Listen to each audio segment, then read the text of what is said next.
Bonjour tout le monde et bienvenue sur ma chaîne YouTube, bienvenue sur la chaîne. Aujourd'hui les amis, on va continuer la suite de l'histoire de Sun Vanished. Alors, je me tâtais vraiment à faire la suite, mais j'ai fait un petit sondage sur Instagram et vous avez été nombreux à me dire que vous vouliez que je fasse la suite. Je vais d'abord vous faire un petit récapitulatif, au cas où vous vous souveniez pas vraiment de ce qui s'est passé jusque-là, et aussi pour les gens qui vont tomber sur cette vidéo et pas du tout comprendre ce qu'est de Sun Vanished. Donc de Sun Vanished, le soleil a disparu. C'est l'histoire donc d'un homme qui s'est rendu compte qu'un jour le soleil avait disparu et qu'il ne se levait pas.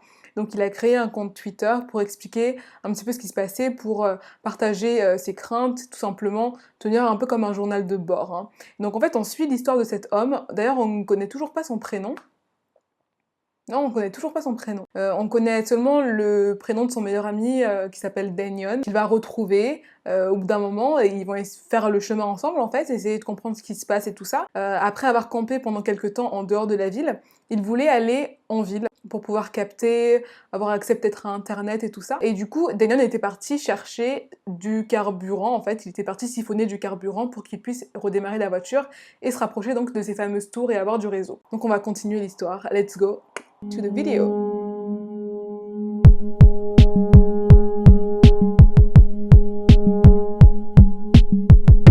The usual dissection of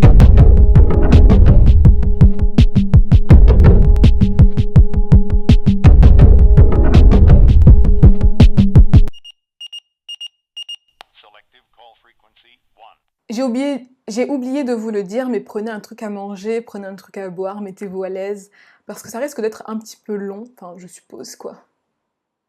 Faut vraiment que j'arrête de faire des choses comme ça. Je vous ai dit que Daeyeon a disparu, hein. Du coup lui il avait plus beaucoup de batterie, c'était un petit peu une grosse galère pour lui, et il se demandait ce qu'il devait faire, mais en plus, hein, comble du comble, il y avait des lumières qui ont commencé à apparaître dans le ciel, c'est-à-dire comme des éclairs en fait, hein. Si vous vous en souvenez, ils avaient déjà eu ce genre d'incident avant, des traces bizarres de lumière dans le ciel, et là du coup ça se reproduisait, et il était un petit peu confus. On s'était arrêté à peu près là, voilà. On est le 17 juillet maintenant.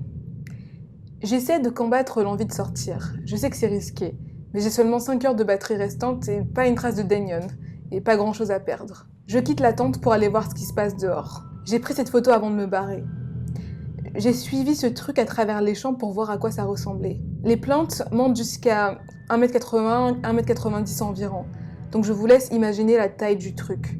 À mon avis, il est parti dans un champ de maïs, quelque chose comme ça, donc avec des plants qui sont assez hauts quand même. Et cette chose qu'il a essayé de suivre à travers le champ, donc était plus haute encore. Il a voyé dépasser des épis, ou en tout cas des plants de culture, enfin... Donc c'est vraiment un truc assez grand. Moins de 2 heures de batterie restante. Je vais éteindre mon téléphone pour l'instant. Souhaitez-moi bonne chance. Je suis de retour. Ça faisait longtemps, mais je suis de retour. Je n'ai pas beaucoup de temps. Ma batterie est extrêmement basse, mais il y a une voiture pas loin. Je peux la voir. De ce que je peux voir, la portière est ouverte et la voiture sonne, ce qui veut dire que la clé est encore sur le contact. Mon Dieu, qu'il fait chaud ici. C'est un coin dangereux, mais c'était mon seul moyen pour charger un peu mon téléphone et me barrer d'ici. Il faut que je trouve un endroit froid. Promis, je vous expliquerai tout. Ok, je suis pas encore totalement en sécurité, mais ça va pour l'instant. Les vaisseaux ont une trajectoire de vol assez reconnaissable. On peut savoir où ils sont en fonction de la température de l'endroit. Plus il fait chaud, plus ils sont prêts. Apparemment, ces vaisseaux-là volent toujours dans les mêmes trajectoires en fait, comme s'ils avaient, vous voyez, des couloirs aériens, et il y a des endroits du coup qui sont plus dangereux que d'autres. Après avoir chargé mon téléphone, quelques-uns de mes followers sur Twitter ont trouvé ma localisation et sont venus à ma rencontre. Ils m'ont emmené jusqu'à leur planque où il y avait de la nourriture et de l'eau. Du coup, j'ai décidé de rester avec eux pendant 2 mois. Ensuite, je pense que leur plan de vol a changé et on nous a trouvés. Donc le plan de vol des soucoupes cheloues, des vaisseaux qui volent, on sait même pas ce que c'est. Et ils y sont restés. C'est comme ça que j'ai appris à m'échapper ces dernières semaines. En gros, il a appris à s'échapper en faisant attention aux couloirs de vol. En fait, dès qu'il faisait trop chaud, il s'éloignait en fait. Donc il y a des points chauds, des points froids. Enfin, un endroit safe. Bon, il y a quelque chose dont j'ai évité de parler. Quand Daeyeon est parti, il a dit qu'il reviendrait. Mais il n'est jamais revenu. Il m'a laissé seule dans les bois, et je n'ai rien dit ici sur Twitter, mais j'étais vraiment énervée contre lui car je lui faisais confiance. Mais quand j'ai rallumé mon téléphone, j'ai été inondée par des messages de lui. Je voulais juste te dire pardon pour la manière dont je t'ai traitée, même pendant les quelques fois où mon esprit ne divaguait pas. C'était pas juste pour toi. J'avais peur, j'étais confus et je savais pas quoi faire d'autre. Parce que je sais ce que je sais, j'ai eu des soucis avec des gens. Ils me menacent de me tuer et si je dis pas ce que je sais. Tu te souviens l'époque où on était hyper proches? Avant de vivre chacun nos vies de notre côté, on était heureux. Je sais que tout le monde dit ça, c'était mieux avant, mais c'était vraiment mieux. Lol, il y a tellement de trucs que j'ai pas dit ou fait, mais c'est trop tard. J'aurais pu cracher le morceau. Encore une fois, je suis désolée. Si je ne suis pas encore partie au moment où tu lis ce message, l'attitude, longitude. Donc en fait, il donne sa position. J'aurais aimé pouvoir répondre à Dainion plus tôt. Hé, écoute-moi, t'es pas un lâche. Tu n'es pas un lâche. Je vais te retrouver, ok? S'il te plaît, dis-moi que tu lis ces messages. D'après les coordonnées qu'il m'a transmis, il est vraiment très loin. Mais je dois le trouver. Même si je suis énervée pour ce qu'il m'a fait. Je peux pas le laisser dans la merde dans laquelle il est. Je pourrais jamais me le pardonner. Il y a quelque chose que je ne vous ai pas dit. J'ai omis de le mentionner parce que je n'étais pas sûre de ce que j'avais vu ou entendu, mais maintenant j'ai une preuve.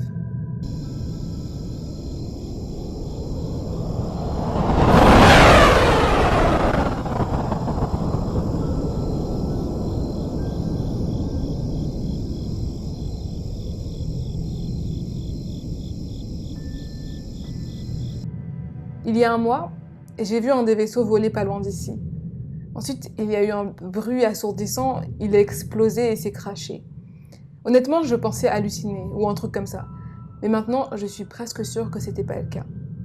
C'était pas un de leurs vaisseaux, c'était un jet. Je me demande en fait ce que ça veut dire ça. Ça veut dire qu'il y a des survivants peut-être encore? D'autres, je sais pas ce qu'il voulait dire par là du coup. J'avance doucement mais sûrement vers la position de Dainion. Mais je deviens parano quand je m'éloigne d'un point froid pendant trop longtemps. En tout cas, la personne à qui appartenait la voiture avait des sacs de couchage, taille adulte et taille enfant, dans son coffre. Ça m'a frappé d'un coup. Combien de gens ont été impactés par ça? Combien d'amis, combien de familles? J'aimerais faire plus pour aider. C'est bizarre d'être aussi ouvert et de vous parler autant. Mais c'est cool en fait de pouvoir reparler à des gens. Je suis dans un point froid depuis quelque temps. Je pense pas qu'il soit passé par ici depuis un long moment, car les arbres sont en train de mourir. J'avais ce genre d'arbre dans mon jardin quand j'étais gosse. Le genre d'arbre qui ne perd jamais ses feuilles. Et c'est bizarre de les voir mourir maintenant. Je viens de passer près d'une décharge pleine de voitures. J'ai remarqué un truc bizarre, tous les miroirs avaient disparu. Le dernier tweet qu'il a sur son compte, en fait, c'est un retweet d'une autre personne qui vit aussi dans ce monde parallèle, ou je sais pas, où le soleil a disparu. Je suis un soldat russe, et je suis en ce moment dans une vieille base militaire. J'ai tué ce qu'on appelle un démon de lumière. On a explosé un de leurs vaisseaux, et ils ont attaqué notre camp. On l'a tué avec un T-14 Armata, un char blindé. Ils ont tué une de ces créatures avec un char blindé. C'est-à-dire que pour arriver à bout d'une de ces créatures, ils ont dû utiliser un char blindé. Donc c'est vraiment pas des enfants de cœur, c'est vraiment des trucs qui doivent être vraiment atroces. On a très vite compris que tout contact avec eux était égal à la mort. D'autres arrivent. Certains sont plus gros d'ailleurs. Un vaisseau mère a volé au-dessus de notre base. Il nous écraserait si on essayait de lui tirer dessus. Pour vous dire à quel point c'est énorme en fait ce genre de vaisseau-là qui passe au-dessus d'eux. S'il te plaît, donne-nous un signe. Ça pourrait être nos derniers instants. Et c'est le dernier post. Et du coup, c'est très intéressant parce qu'on apprend beaucoup de choses là. Mais moi, j'ai beaucoup l'impression qu'en fait, on est dans un délire de apocalyptique, mais du coup extraterrestre. Donc en fait, j'ai l'impression qu'il y a une forme de vie extraterrestre qui a pris la possession de la Terre, ou en tout cas de ce monde parallèle-là, hein, qui est dans le noir. Et du coup, ils sont en train de faire un petit peu leur vie et ils sont en train de, comment dire, d'attaquer le monde. Ça me fait penser à deux films, The Mist et La Guerre des Mondes. C'est La Guerre des Mondes avec Tom Cruise. C'est La Guerre des Mondes, il me semble. Hein. Faut pas que je me trompe, j'espère que je raconte pas n'importe quoi. Si The Sun Vanished était adapté en film, je pense qu'on se précipiterait tous vers les salles de cinéma. Enfin bref, moi je pense que c'est une attaque extraterrestre. Je pense que le monde est pris par les extraterrestres et ils sont un petit peu dans le caca. Dites-moi ce que vous pensez, dites-moi vos théories sur The Sun Vanished. Ça m'intéresserait, parce que l'histoire elle est intéressante et elle devient de plus en plus intéressante en fait. Et j'ai hâte de voir où ça va aller en fait, comment ça va se terminer, si ça se termine un jour. Du coup les amis, voilà, la vidéo est terminée, j'espère vraiment qu'elle vous aura plu, dites-moi ce que vous en pensez. Ce que je vais faire c'est que Je vais peut-être faire un sondage dans l'onglet communauté, comme ça vous pourrez me dire si vous voulez la suite ou pas. Dans tous les cas, bon, ça impacte pas tellement ceux qui n'aiment pas l'histoire, puisque comme il update pas tout le temps et qu'il faut un petit peu de contenu pour faire une vidéo, en réalité les vidéos de Sun Vanish, je les fais deux fois par mois maximum en fait, hein. Enfin c'est pas vraiment tellement impactant, donc je pense que c'est quand même bien de continuer pour ceux qui aiment l'histoire. En tout cas les gars, j'espère que la vidéo vous aura plu, j'espère qu'elle vous aura intéressé, et puis on se retrouve très bientôt pour une nouvelle vidéo comme d'habitude. Je vous fais des gros bisous et je vous dis à très bientôt.